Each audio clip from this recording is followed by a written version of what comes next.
Hi, in this video on the 20 strip tote, we are going to be talking about your fabric strip layout as well as how to fill each strip with either cotton batting or double-sided fusible batting, Duet Fuse 2 by Vosel, to form these tubes. Now first of all, the layout. You'll notice that this side of the bag is a mirror image of this side of the bag. This is made with 14 strips. Those strips are then cut in, after they're zigzag stitched, they're cut in half and sewn together to form the bottom of the bag. Now the top of the bag is made with the remaining 6 strips as well as this. So you will have enough left over for making these strips for the top of the bag for your closure. So let's move down to the layout. Now you're going to cut 14 strips or select 14 strips from your Hoffman has new poppies out that are 20 strip packs, and I understand there are a number of other ones out there. So select 14 strips for the bottom, and then you're going to select 6 strips for the top, or cut 6 strips for the top. Now the strips on the bottom can be all different strips. You can use the same fabric throughout the bag.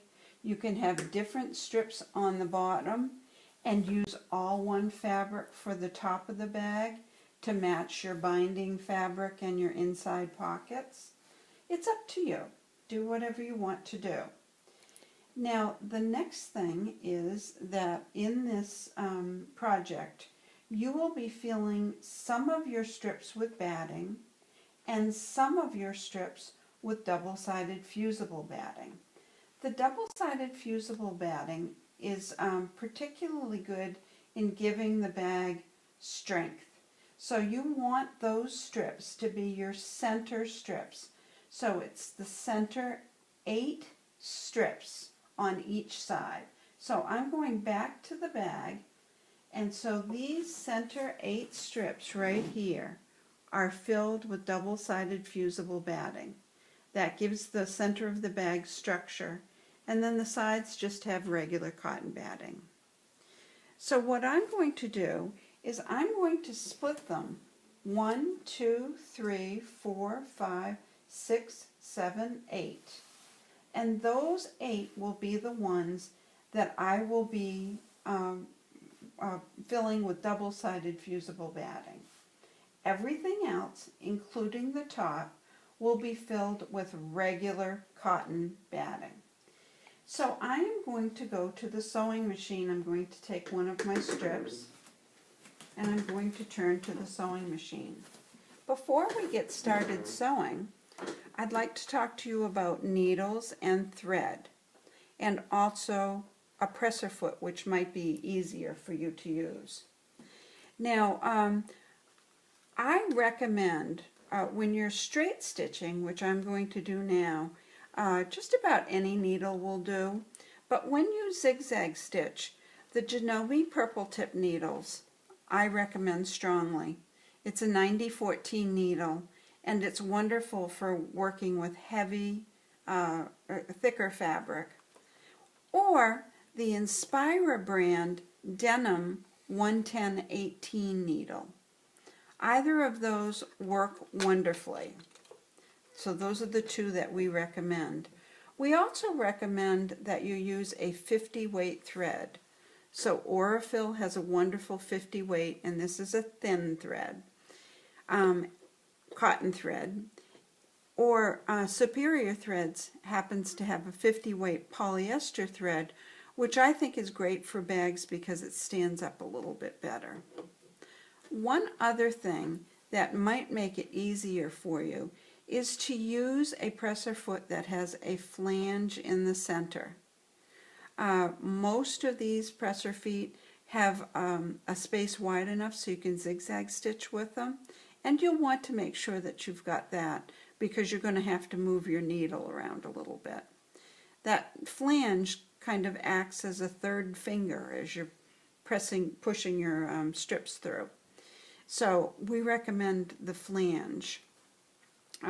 This is sometimes called a stitch in the ditch foot, an edge piecing foot. It has a variety of names, but basically it's one with a flange in the middle. Now I'm going to go ahead and show you how to fill your strips with cotton batting. Now Bosel has also has pre-cut cotton batting to 2.5 inches and put it on a roll. So this is a very handy product to use for this project, or you can cut your own batting. I'm sure you have a stash in the cellar someplace, as I do.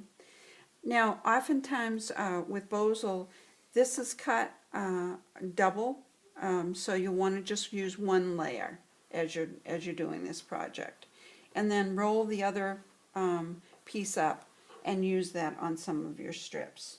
So what you will do is you will take your 2.5 inch fabric strip and you'll place it wrong side up. Then you will place your batting on top and you will fold. You want to have all your raw edges matching.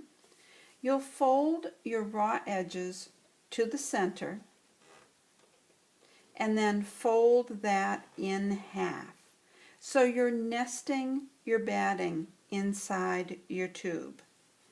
So slide that underneath your presser foot. Now with this particular presser foot, you'll want to move your needle to the left a little bit. So I'm going to move it over. You'll need to test that. You don't want it too far over. You want this straight seam, you'll be stitching with a straight seam, to be fairly close to the edge. You'll also want to use a longer stitch length, so I'm going to select a 3. So put the needle down, and then you'll just fold and sew. So again, your batting's in the center. Fold your raw edges all the way to the center. Fold it in half and stitch. That flange helps to keep your fabric in place so that your stitching doesn't go way off to the center. So it's just a handy little tool to use for this particular thing. You probably had one with your machine and may not have used it yet. So again, batting on the wrong side, fold the raw edges to the center, fold it in half.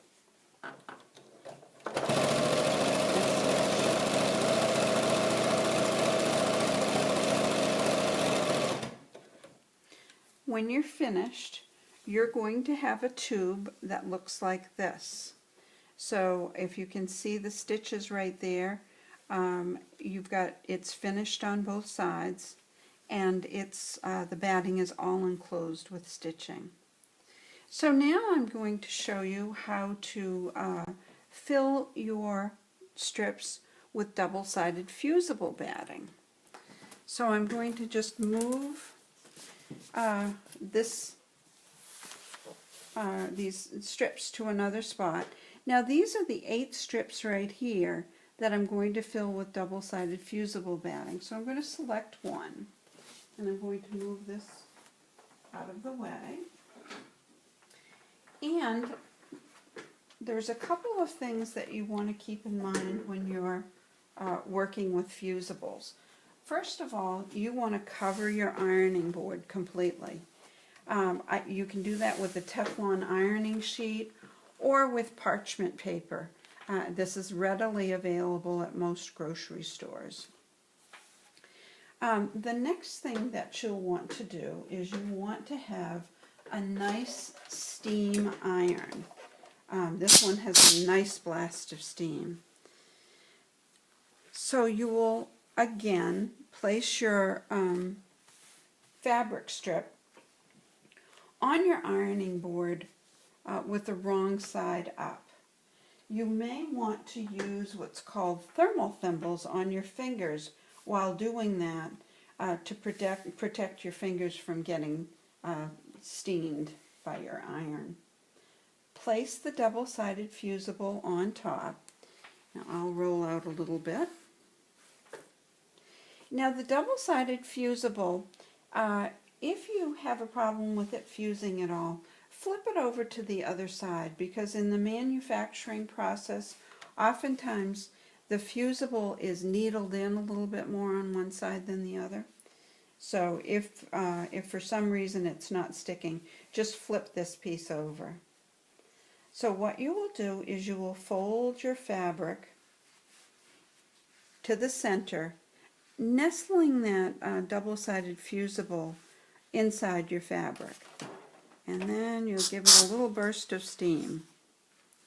So if you pull on the fabric a little bit, that makes it easy to fold it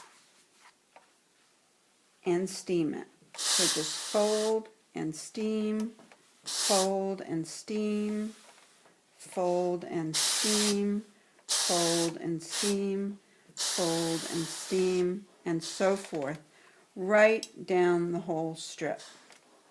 Now once you've finished with that, what you're going to have is you're going to have a piece that looks like this. Now your fabric may not always meet in the center, and that's fine, just as long as there's enough fabric so that when you fold it in half and sew it with a sewing machine like you did the batting filled strips, you'll be able to catch the fabric on both sides. So this is the whole process of making your tubes. You'll make 8 filled with your double-sided fusible batting, and the rest of the tubes will be filled with regular cotton batting. That's it for this one.